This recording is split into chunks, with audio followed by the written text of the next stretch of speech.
Hello, Pride Lands. So it's been a little while since having done the review stuff, but we decided to do something a little bit different with this one, and we hate ourselves for it. Mm-hmm. It was a So choice. it was that we made. definitely a choice. We decided that a couple of these are going to be done based on book and movie adaptations. Got a couple more in the future that I want to do. But we started off with a doozy of blood. See, us being born in the 1900s, we grew up peak time for music, questionable choices for fantasy novels, one of them being our favorite, The Inheritance Cycle, or Eragon. So we thought, foolishly, it would be a good idea to reread the first book And then then watch rewatch the the movie. which neither of us had seen in several years. I saw it in theaters and had not watched it since. I luckily didn't Shrek saw spend it. money on it. Yeah, lucky. It was on TV. But a choice. So we're gonna tell y'all our thoughts. Ominous laughter from my mom. oh Jesus. I am not prepared at all. Fuck. Hold on. We're fine. So, small little basic rundown of the plot of the book and I guess sort of the movie. In a world that has basically ceased to exist with the Dragon Riders, other than one that's made himself an evil king, a dragon egg is taken from him, transported into a place called the Spine, and a young boy named Eragon finds it. We don't know at the time, in the book at least, that it's an egg, but you can very obviously tell in the movie it's a fucking egg. But yeah, like it's egg shaped. Yeah, through the egg ends up hatching. He gets marked as a dragon rider, and after a decent amount in the book and almost no fucking time in the movie, his home in Carvajal, or I guess technically there's the outskirts of Carvajal, but whatever, is burned down, and his uncle is killed. I have the actual plot pulled up for the movie if you want me to.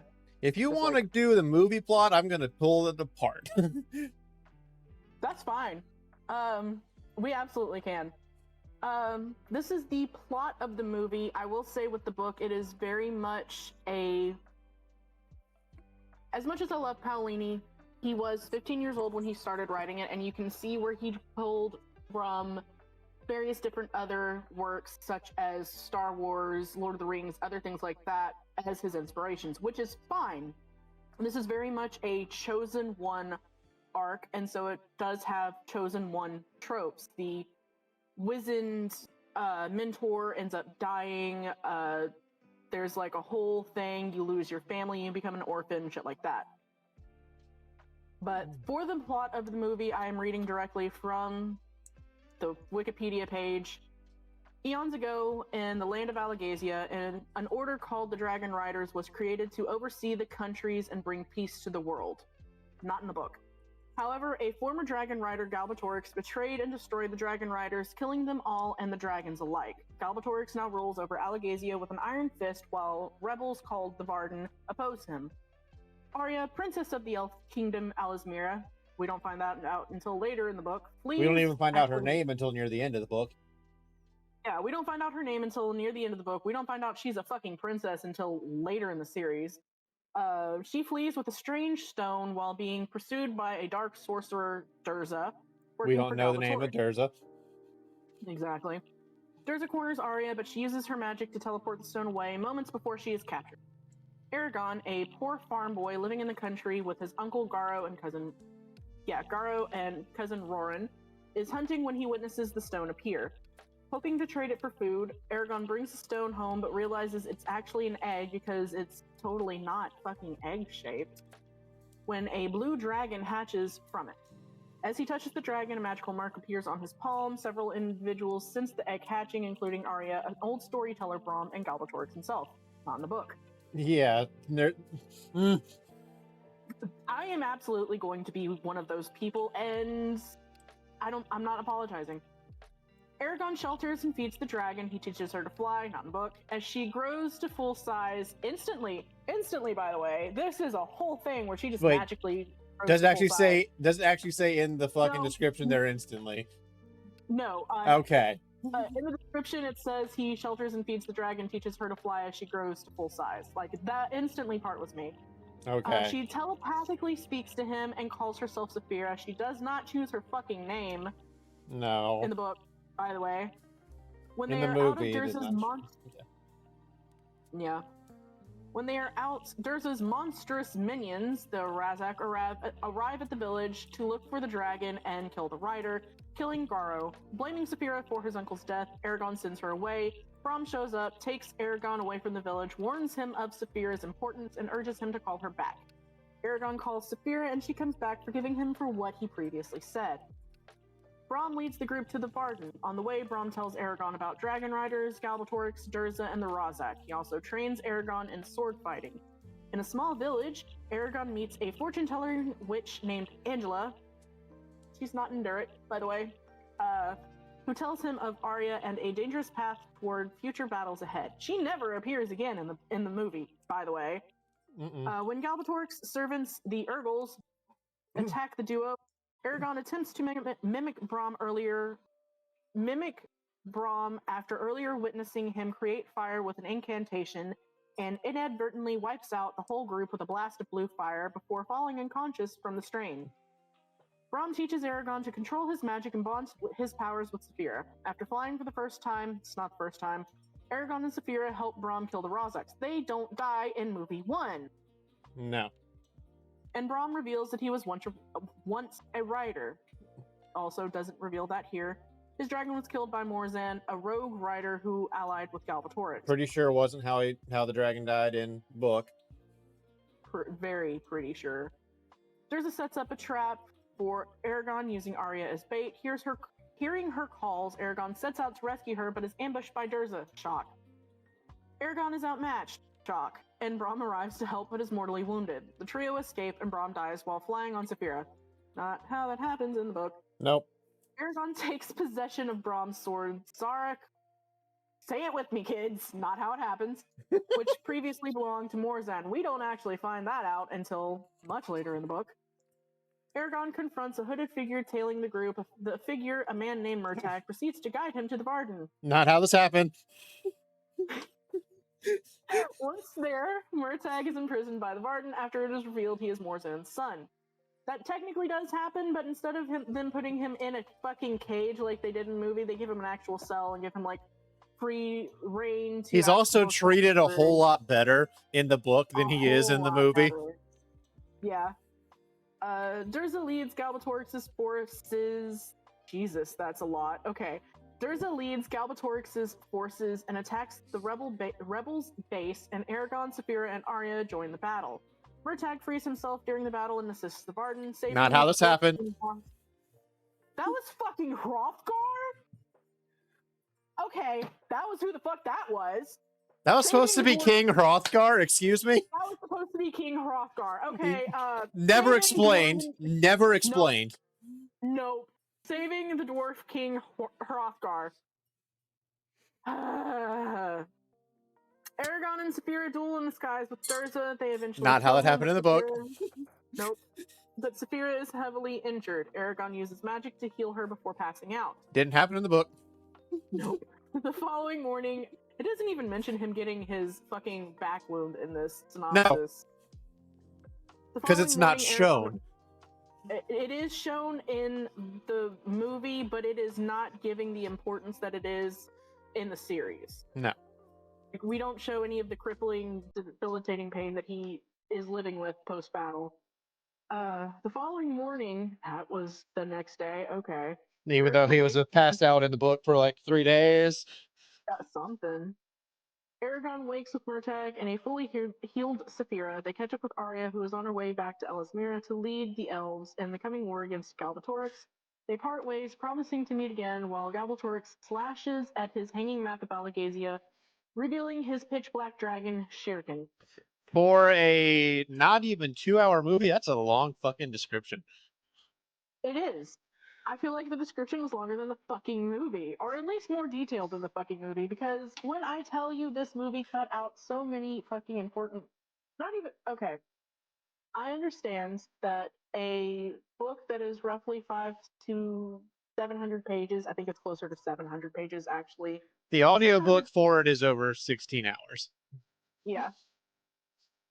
For a book that is as large as it is, they are not going to be able to feasibly get everything from the book into the movie. However, The pacing was shit. the pacing was entirely too sped up, and the bits that they did cut out do end up being important later. The very small bit that we get with Angela, the uh, herbalist, she's described as an herbalist. She's not even really described as a witch at first. But the Yeah, part that we even in the get with book, she's described Angela, as an herbalist. So yeah, she comes back later in Farthern Door, which is where the Varden are. It's the dwarven city of Farthern Door. She comes back and helps a lot during the final battle. She also doesn't speak in third fucking person, but that's just me. uh, we get absolutely no mention of the child that Eragon and Saphira end up blessing, which again comes back as a major point, not just in this book, but in future books. We don't get the twins at all, which are I'm okay with, but they are important. I'm okay with them not being in there either, but they are, like you said, important because there's like spoilers, and I'm sorry, but they are the ones that betray the Varden because it turns out they're working for Galbatorix the entire fucking time. Which So is why in that final battle, their whole orders always seemed a little bit weird. Like, oh, go here, go here, go here. We're trying to exhaust you so you can die. That, and they just fucking diss the fuck up here during the entire battle. But they're the ones that kidnap Murtag and take him to Galbatorix, which sets off a major point in the second book. Which leaves a lot of things with how this movie is. Like, how do they expect to continue these? I don't know. They either didn't think they were either going to try and wait to see how reception was to see if they could get a second one, or they just knew that it wasn't going to be a thing because it feels like they didn't even use source material. No, they got the names and kind of a rough idea of the plot. It's like they got the plot from an explanation of like a 5-year-old. They did basically what M. Night Shyamalan did with Avatar.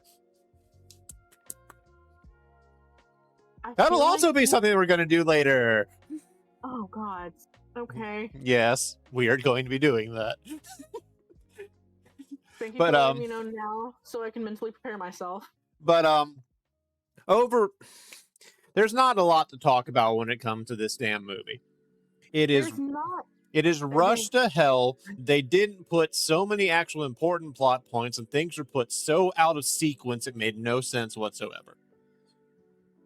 There's very, very little good that we can say about the movie, and as fans of the book series, we are immediately going to be biased. I will say a lot of the actors that they used for the adult characters, like seemed Rachel wasted. Weisz, they were very much wasted. Jeremy Irons, Rachel Weisz, and I don't know if I'm going to say his name correctly, but Jimon Hounsou, the guy that played Ajihad, they were wasted in this movie. And Jeremy and Rachel absolutely fucking carried the film, which is pissing me off because I swear they only gave Rachel like 5 minutes worth of lines in the entire thing. Like, I feel like we got more of Arya than we got of Saphira. That's another thing that was very stupid about the movie is how much they fucking showed Arya. Constant flashbacks or things that she was not even a part of being in there. Going back and forth between what's happening with Eragon and Braum, with the training and the traveling to her being captured by Durza and tortured by Durza, when that, even from a storytelling standpoint, movie wise and a storytelling standpoint, wouldn't necessarily make sense because it would disrupt the flow of the movie and It was wreck very shit. dumb how they kept on putting that in there. And it wasn't Mhm. even a lot of like new scene stuff. They repeated a lot of their previous things because, oh, hey, we don't have a lot of footage. Yeah. Um, one of my biggest complaints about this movie has always been how they did Angela, simply because she has been one of my favorite characters from the story. And the fact that we get one 3-minute scene with her in Darrett when she should be in Term, I You know, think an entire town that's very important to the book that is skipped the fuck over in the it's movie. skipped the fuck over. And in the whole arc of the story, from the book standpoint, we have to go to Term because we need to find Jode, who is a friend of Brom, because he's a merchant. He We're has trying to access use him to to track down the Rozak the for Razak. Eragon to be able to take his revenge, which is also Yeah, not a because plot point really talked about in this bitch. no, like Brom essentially kidnaps Eragon, says we're gonna get revenge, and Eragon's just like, okay. Instead of Eragon being like, I'm gonna hunt these motherfuckers down, and Brom being like, okay, you're gonna sit down and we're gonna think about this logically. Yeah. No, the Braum of the movie was very much almost polar opposite. He was, and he was significantly meaner to Eragon than he was in the books. Like, the only time he actually starts being nice to him is around the one time that he was actually mean to him in the books, was when he was fucking around with magic when he shouldn't have been. And then there's also the whole beginning of this thing where apparently there's a draft going on. Everybody has Yeah. to go to God. war for the kingdom, and these soldiers were there in Carvajal that didn't exist in the book, but Yeah, they cut we out don't some very see important plot people there as we well. don't the soldiers in Carvajal until book 2 because they're specifically looking for Aragon, but they're there beforehand and they kidnap Horse Son's oh god, it's Balder and something. I can't remember on that one. Even though I Fair. just read the books, it's Well, okay, they weren't super big characters in the first book, so it's fair. But it's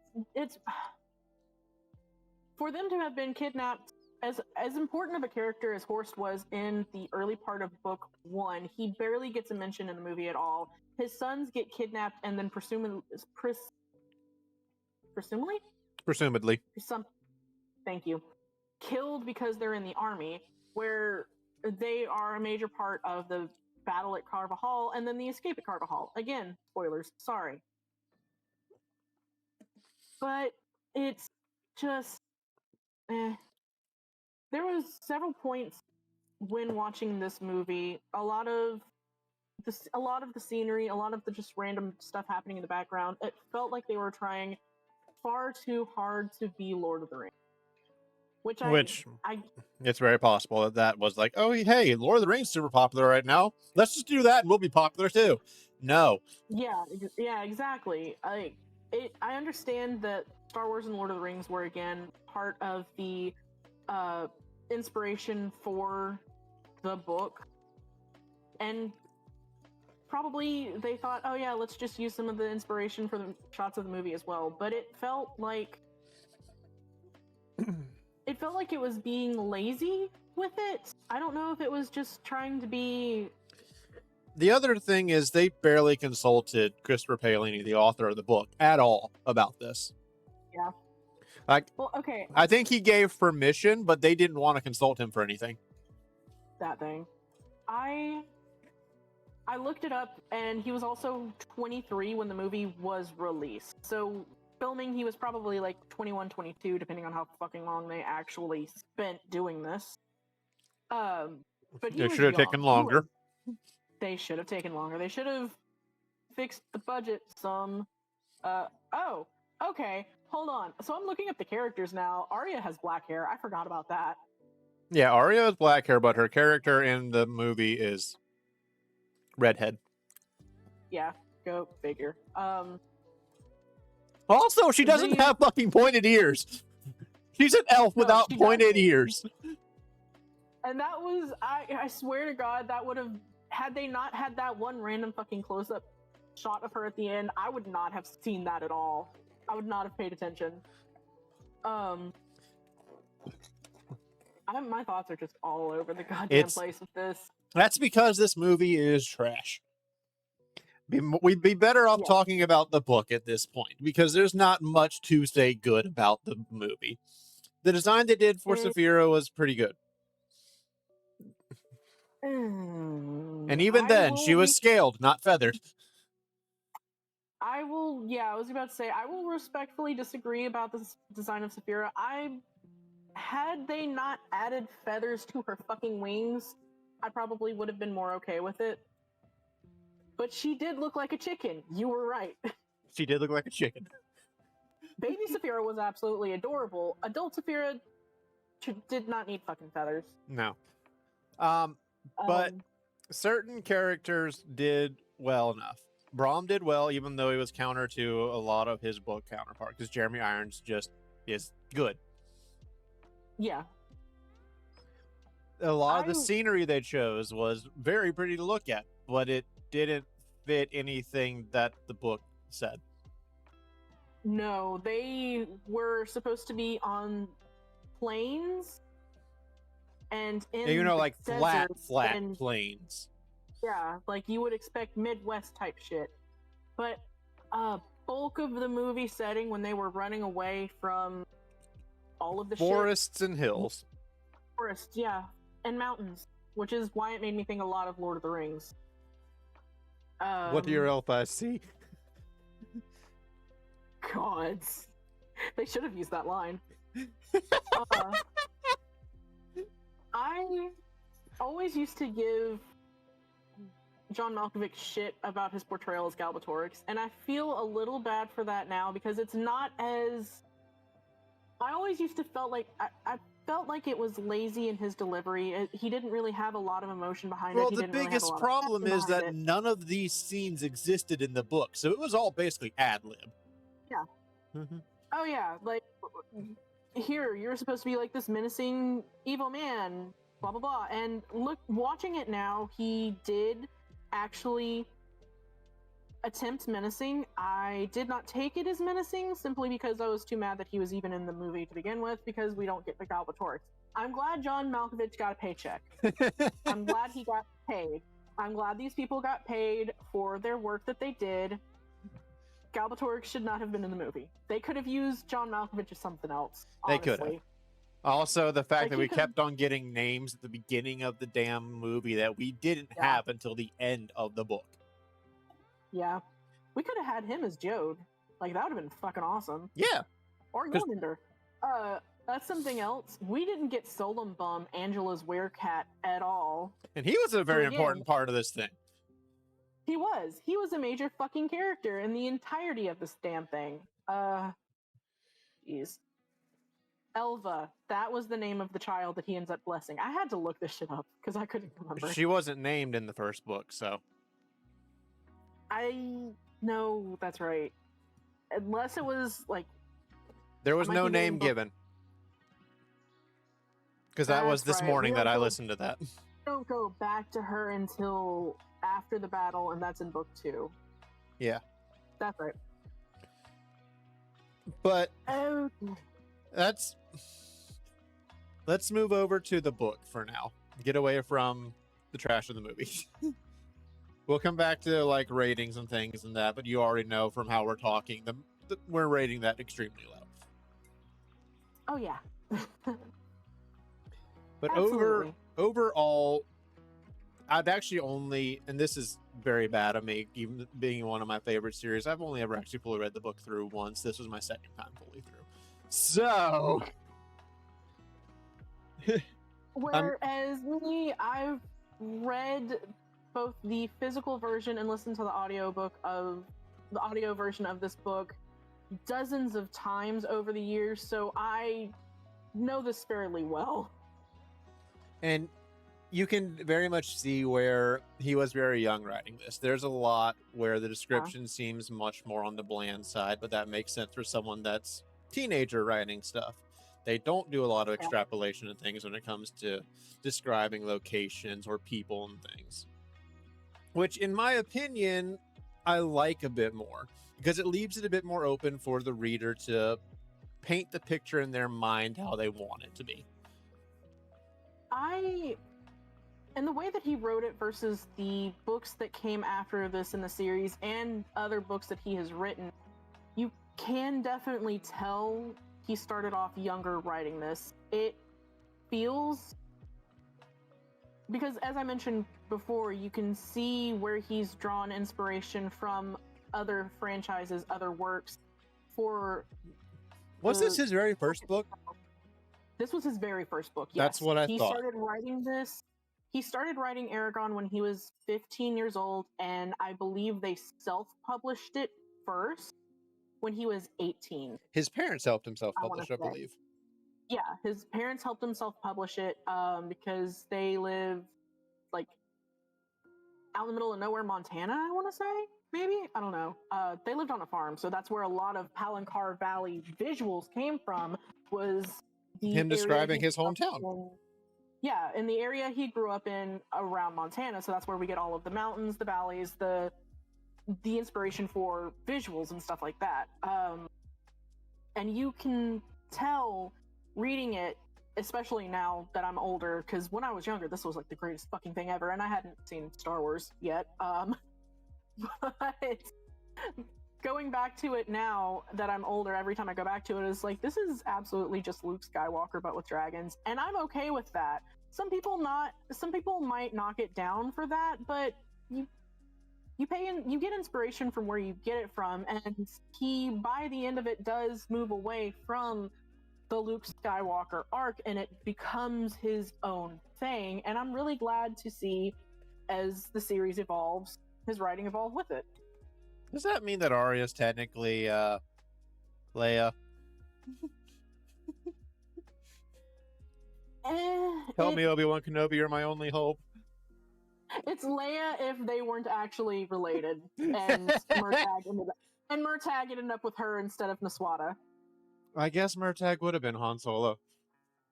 Murtagh was absolutely Han Solo. God, does that mean that Saphira would be Chewie? No. No.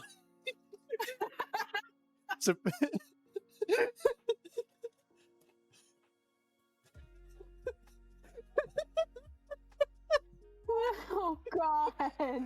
Don't ruin Saphira like that. Chewie is a fine character, but no.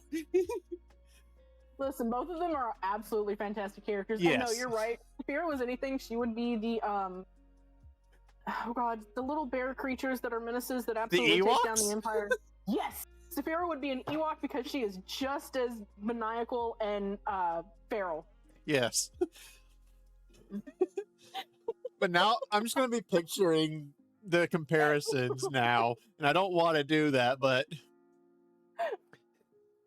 there's a lot about the first book that you can tell could do with a lot more of fleshing out and things like that. But for his very first book, it is very well done. Oh yeah, and I think I saw somewhere that it was number 3 bestseller. Like it was very high up on the list, and high up enough that people wanted to make a movie of it, even if the movie was trash. Within the first 5 years of it being published. Yeah, because it was 2001 when it was published, and the movie was 2006. I think 2001, 2002. No, something like that. It was 02, 03, somewhere along in there. Hold on, I have the page up. Let me. 02 first edition, 03 whenever it got picked up by a big publisher. Okay. Oh God, what the fuck is this picture that when I typed in Eragon? There's genuinely no telling. It's the guy in a red shirt and black pants in a bookstore. Is that him? Wait, hold on. When you just typed in Eragon? Yeah, all I did was type in Eragon and clicked on when it said the book. And then one of the pictures next to the description thing. You might have to send me that because I don't. Hold on. I think it's dying. What's dying? I was asking if internet was dying, but it doesn't look like it. You're still here for me. Cool, as long as it works.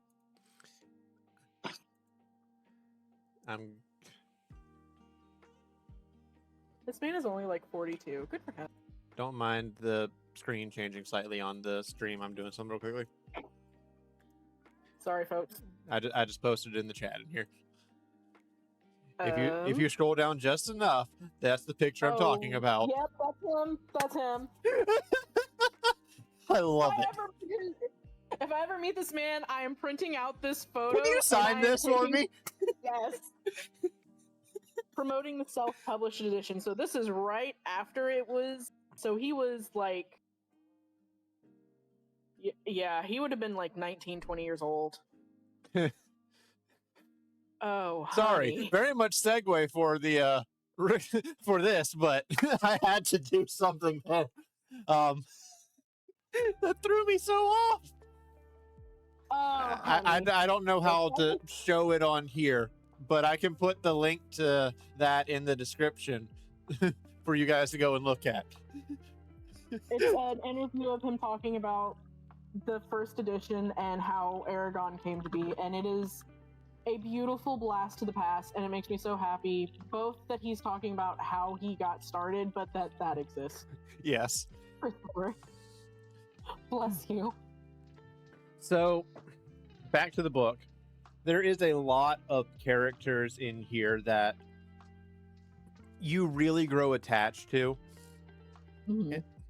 Because you have so much happening at the very beginning with him in Carvajal before they have to end up taking off after his uncle is killed.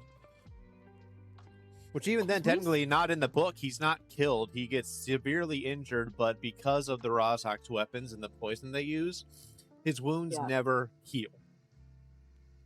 And we spend a good, 2 hours audiobook-wise, I want to say, in Carvajal before we even leave. So we get a chance to actually meet Garo and Katrina and fucking all of these other characters that we... Also, the portrayal of Sloane in the movie is a lot less harsh than he is in the book. This man was not that nice to fucking Eragon at all. At all. Also, I pulled up the character sheet. Horst's other son is Albrecht. Albrecht, okay. We don't get Elaine at all, the wife. No, we do. We see... No, not in the movie, we don't. Well, we technically see her because we see her with the Horst of the movie when the sons are being taken at the very beginning, but never fucking named. Yeah. And Elaine is also a very important character because she basically acts as a mother for Eragon. Yeah. And she's also a whole big thing later again in the series because another spoiler, sorry. After everyone is fleeing Carvajal, this woman is whole ass fucking pregnant, by the way, with their third child, and she is going through all of this as they are escaping and ends up delivering the child book 3, book 4, somewhere along in there. So yeah, this woman is heavily pregnant. And she is badass.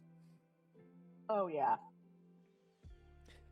But as Bella had mentioned with the movie, with the only very small scene of Angela, she is a very important character of not only the first book, but she is in other ones as well, correct? Oh yeah, she is a reoccurring character and saves their ass a few times in the series. And actually, But when I was listening back this time, when they did the prophecy, I was like, oh, I actually know what some of this is talking about now. yay! Because it was a whole thing of whenever the prophecy was first said, I, one of the things that was told to Eragon was that he would be betrayed by family. And because we don't know at the time, spoilers, that Murtagh is related to him, he thinks of his cousin Mhm. Roran. It's like, there's no way that Roran will betray me. And then we come later at the end of book 2 with, oh, that's the betrayal. Yeah, it's like, fuck.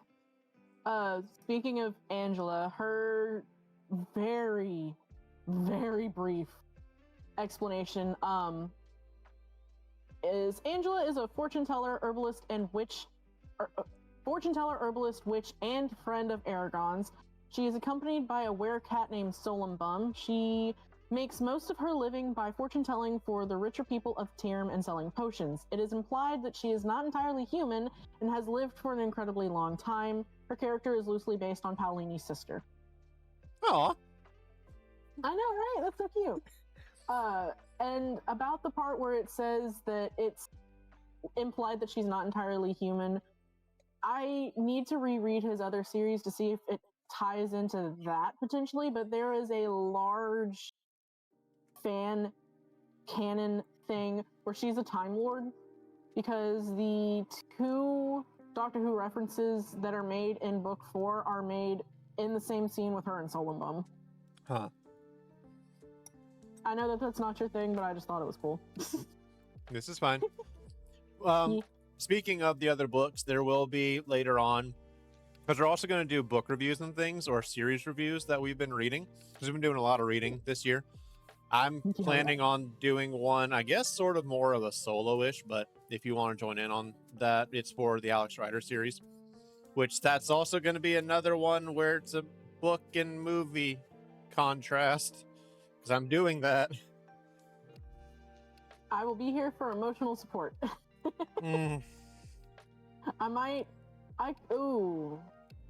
What if you did a watching of the movie having read the book and been a fan of the series, and I did a watching of the movie having not read the book? And see what we compare them? Yeah. That would actually... Sorry, continue. No, that would actually be really good, because that's 2 different opinions there. Because as someone that's read the books comparing the movie, and then someone that hasn't read it, there's going to be very much different opinions for them. Oh yeah, and we could do the same thing with like the first 2 Percy Jackson movies. As I say, first 2. I think there's only 2 of the movies, because I still have not read the series. I do recommend them, but I recommend them being one of your favorites. Yeah, they were a favorite that I had when I was reading in middle school, high school. Yeah. But that's for another thing. Yes. There's re-listening, I guess you could say rereading, but re-listening to it through the audio book stuff. There's a lot of this that when I was reading it originally felt like they were so much longer in the book than they actually were, especially that final battle. Because it felt like it took so much longer with the Urgles and Durza and all that when they invaded. And yes, I had the book sped up, but even still, that was only like an hour and a half. It very much felt like the build-up to the battle. The build-up took longer than the battle itself. Yeah.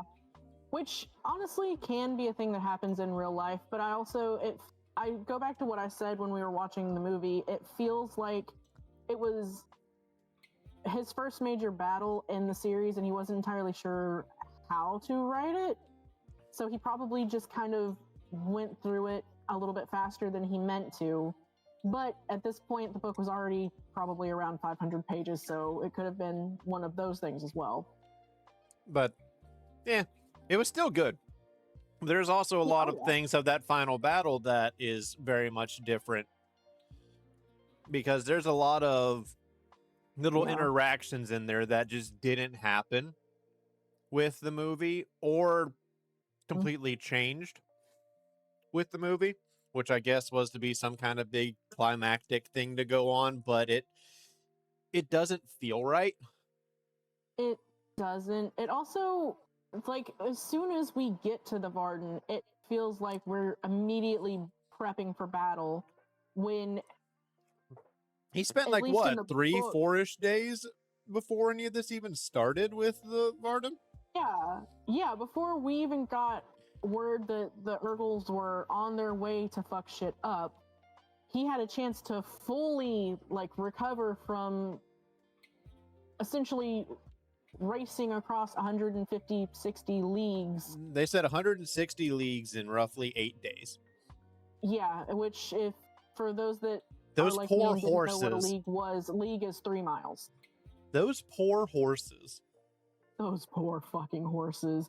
Also, they just fucking left the horses in the movie and just like, bye. Oh yeah, no, the And horses they got, disappeared all of a sudden. Like, oh yeah, we're just gonna leave them back here at the start of this valley. What? well, Eragon's horse had a tendency of just like disappearing and reappearing at random anyway. Yeah, no, Especially there with were some Braum. weird anachronism things in there because, you know, at one point, whenever in the movie Aragon is doing his first flight in quotation marks, Mhm. we see Braum Yeah. underneath with only one horse, the one he's riding on. Then a few Yep. scenes later, he's dragging another horse along with him. Like, where'd this horse come from? Like, where the fuck did your horse go? Where the fuck did this horse come from? Like, I need to go through and count how many messages I sent my poor friend about just our thoughts. Because I sent him some of the quotes that you said as well. But it's nowhere near as bad as the time that I'm messaged Shiloh watching Titanic and just sending them my thoughts, because that was 200 messages. I went back and Oh, counted it, but this is well Jesus. over 50. I've been doing the same thing with the books that he's suggested me to, so he knows what he's getting into. Hmm.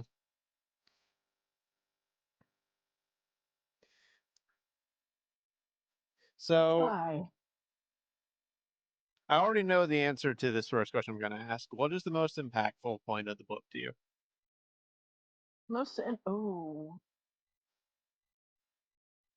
Because there is a couple of big ones in there.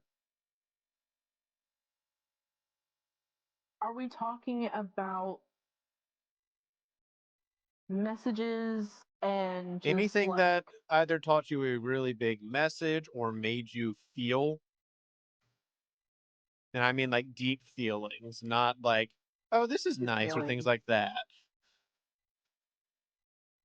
Ah, honestly, a lot of the interactions that we got with Brahm, especially having read the rest of the series, When you know later uh, on, and spoiler, that Braum is actually Brahm is Eragon's Aragon's dad. father.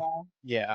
And you see all the interactions between them in the mm-hmm. book at the very beginning. It's like you can sort of see the fatherly situation there, but he Yeah. hides it so well.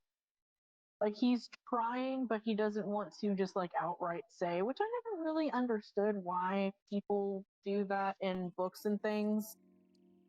Like, It's as if it's- knowing that their family's going to change something drastically. yeah. So I would have to say, as far as biggest emotional impact, is going to be his death. Mm-hmm. Um, Which that's always a big thing there because it's after already having been predicted that you're going to have another big death.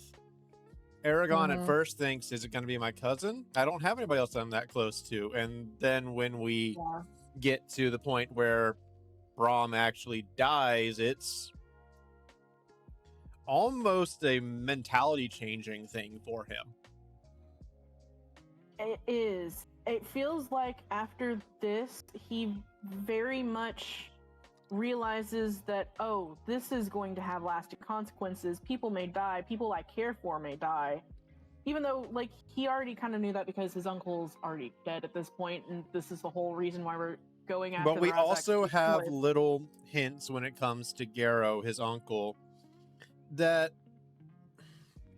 there is a scene in the book right after Garrow has officially passed away where Katrina, who was going to be marrying Roran without the knowledge of Sloane, because he knew that Sloane wouldn't accept, made a mention, I was hoping to call you father one day.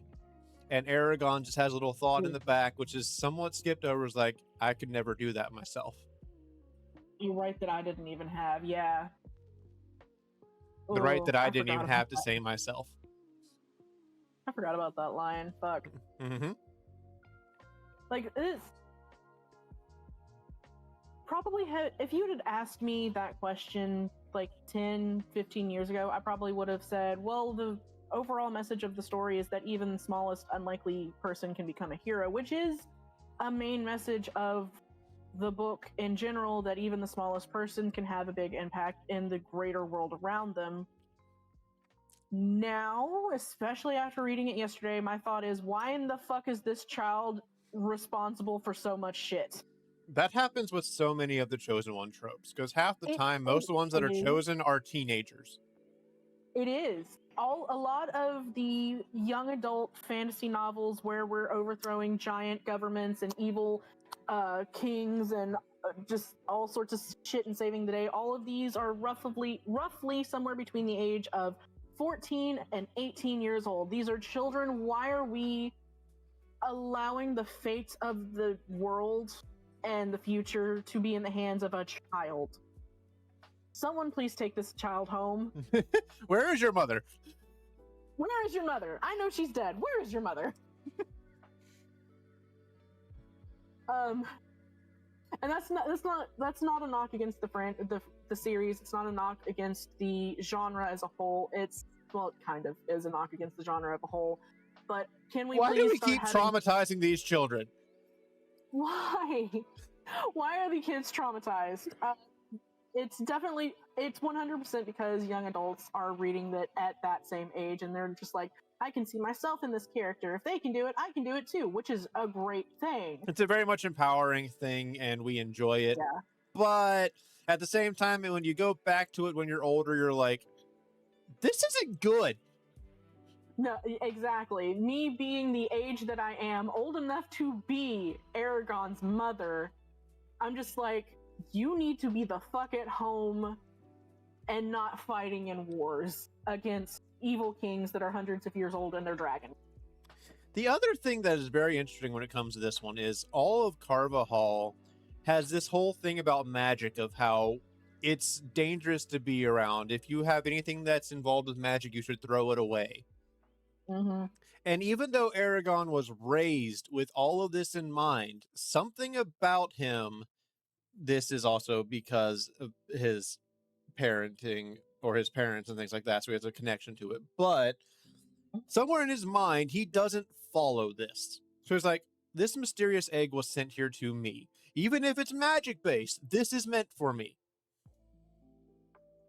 I think he does get that small little question about, was this meant to be sent to me kind of thing because I found it? But I feel like that's not why he took it initially. It was very much one of those His very things initial like, was, oh, I can sell this for money. Yeah, at the very least, this can buy food. But then even after he is told by people, like, you should get rid of this. Nope. Yeah, he to be fair, not long after he's just like, yeah, this is worthless in your hands because I'd have to do a whole bunch of traveling before you could even get the money. He's just like, well, I guess I'll keep it. And then we get a dragon. Yeah.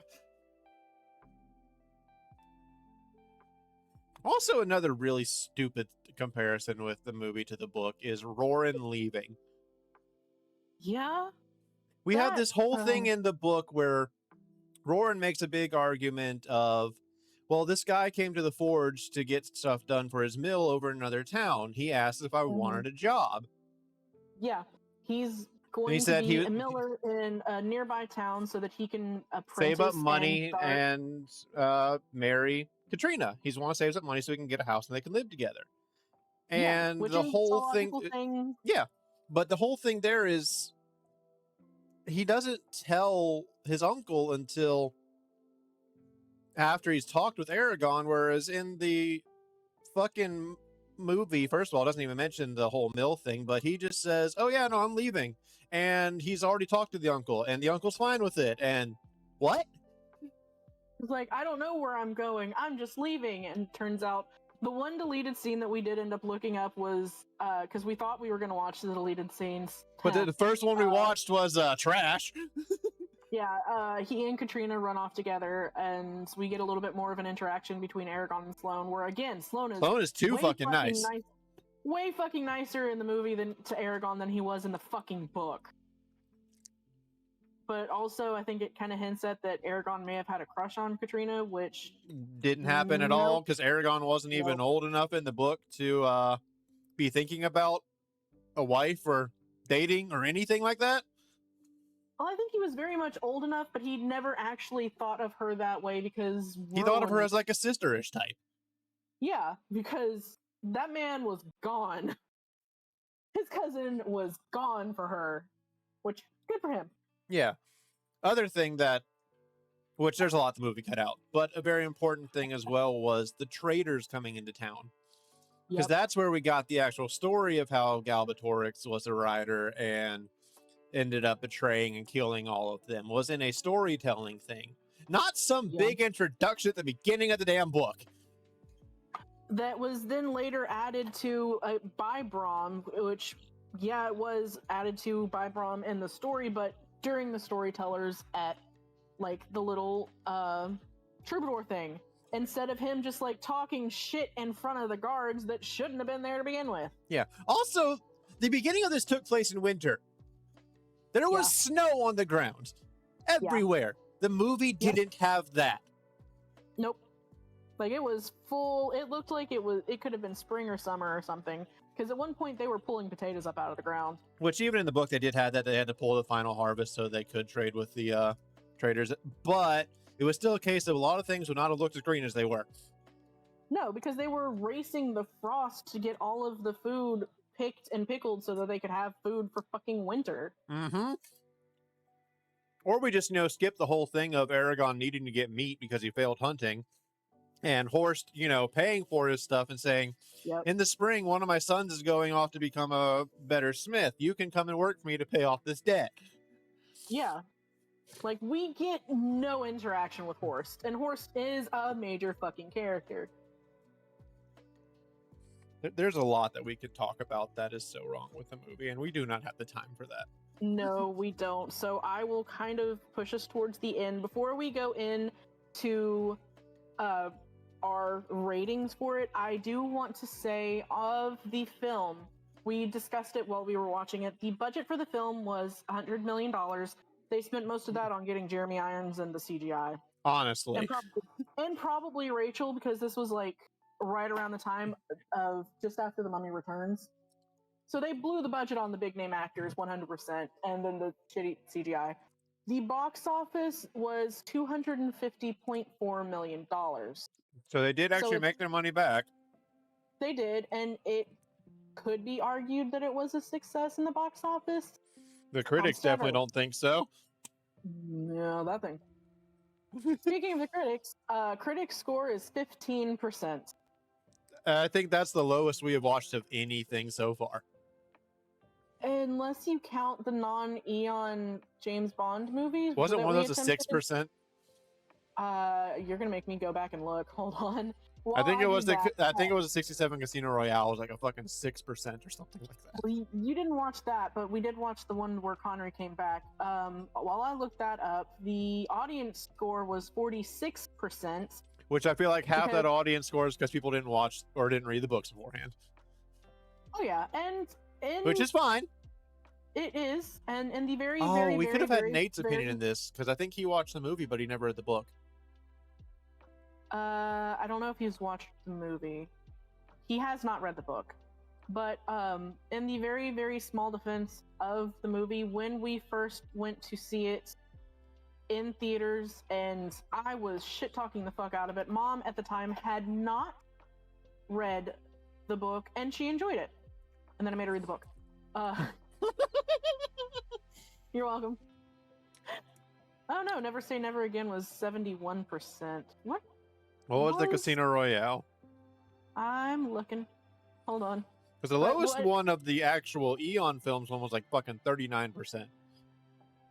Yeah. Oof. Okay. Casino Royale, the 67 version was 26%, so this one was Still higher. worse. Still higher. So what would you rate? If I want to be of a non-biased opinion to it, As non-biased as we can get, what would you rate? This is in fact the worst movie we've seen, because all the rest of the Bond movies that we watched before this, the worst one was 36. 36, yeah. Yeah. Non-biased. If I As look best at as it we can. as a more generic fantasy action film, I could give it 45 to 50 non-biased, I think. Which Because is about what the if I didn't know anything about the story itself and just what was going on with the movie, I could see myself enjoying it. Yeah. But having been the case of reading it beforehand and then having all the comparison, especially after rewatching it now, having just read the books, that thing is maybe a 10%. Yeah. It's definitely I'm with you, and I'm with the audience versus the critic score. If I am being unbiased, if I had not read the books beforehand and I had just seen this movie, I would probably rate it somewhere in the 40s, because while it's not bad as a kind of cut and paste, run of the mill action fantasy movie, the pacing is still kind of bad. And I feel like all of the expedition dumps would have made it a struggle to kind of keep up with what the fuck was going on, especially with all of the names being thrown at us in the background. So I would probably, have I not read the books, like you said, around 45-ish%. Since I read the books, since this is my favorite book series, and I grew up with it, yeah, 10%, I think. Maybe. I can't give Now- a 0 because we did actually finish the film. It took us 2 hours, but we did actually finish the film, so I can't give it a 0. And I now, want since to, we're but- also doing book review as well as sorts, That's fair. out of 10. Out of 10? Ooh, okay. Unbiased book review for this, currently, at my whole age of 33 years old, having been able to think of this and like develop my brain, I would say that I would give this a decent 6 out of 10, because it is very tropey. You can see where he gets a lot of the inspiration from, and if that is a big deal to you, I can see how that would take you out of it. I can see how people would not like it. However, I do think that there are just enough differences between it and the inspiration, like Star Wars and Lord of the Rings, that it does stand on its own fairly well. So I would give it probably a 6 or 7 out of 10 for that itself.